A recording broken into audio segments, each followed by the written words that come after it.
From Troy University and Troy Public Radio, this is On Leadership with Dr. Jack Hawkins Jr., Chancellor of Troy University. One of my key principles of leadership is effective leaders should act the part. And while leaders should be friendly and approachable, they should always maintain that command presence. I call it just simply staying on the leadership platform.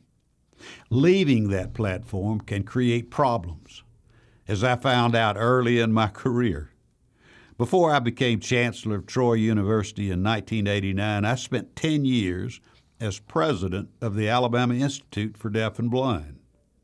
I think it's pertinent before I tell you this story that I admit to you that I'm neither categorized as deaf nor blind. However, one evening in 1980, just 9 months after I had the privilege of being appointed president of the Alabama Institute for Deaf and Blind, often referred to as AIDB, two colleagues and I took an evening off to go and watch a Birmingham Barons baseball game.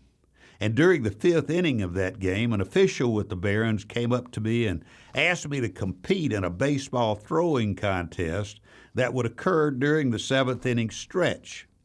Initially, I said no, and in fact, I was reluctant. But my friends encouraged me, and so I agreed. And so when I walked on the field and standing next to the dugout was preparing to throw the ball, I met my opponent, who I really didn't know I was going to have. But he was a 6-year-old boy who promptly said, "I'm going to beat you throwing that baseball." At that juncture, I tried to back out of the competition, but it was too late. I told the staff member then if I was to participate, I would do so only if he mentioned the Alabama Institute for Deaf and Blind, which really needed recognition in the state that it hadn't received.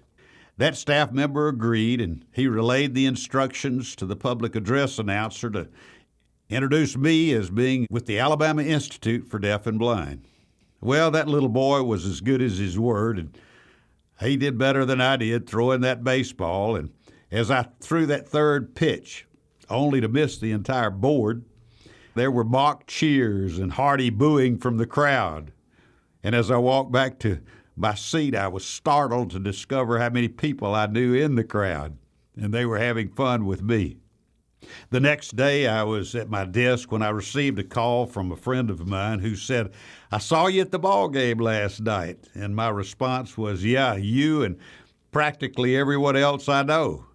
And then my friend said this. He said, "Sitting in front of me were these two young men, and when you made that third pitch and missed the board, one of the young men turned to the other and said, 'He's awful.' But the other fellow said, 'Don't you criticize that man. He's deaf and blind.'" Well, that story underscores a key leadership lesson, and that is to guard your dignity at all times. The shadow of an institution never exceeds that of the leader. How you're perceived will often dictate how your institution is perceived. While I don't think good leaders should be stuffed shirts, I don't think they need to be the life of the party either. If you lead a high-profile institution or even a key department at your workplace, you will get all the attention you want or need. And I repeat, act the part. Here are a few things to keep in mind to help you act the part. Be careful what you say in front of others, especially in public speaking. And while it's okay to tell a joke, make sure that joke is in good taste. Develop the habit of using good grammar and clean language, even on the golf course. 3, dress appropriately for the occasion. Remember, if you look like the court jester, you will be treated as the court jester. And then 4, be friendly without being too familiar. Keep a safe social distance when you visit with others. Indeed, what you learn in life is that familiarity breeds contempt.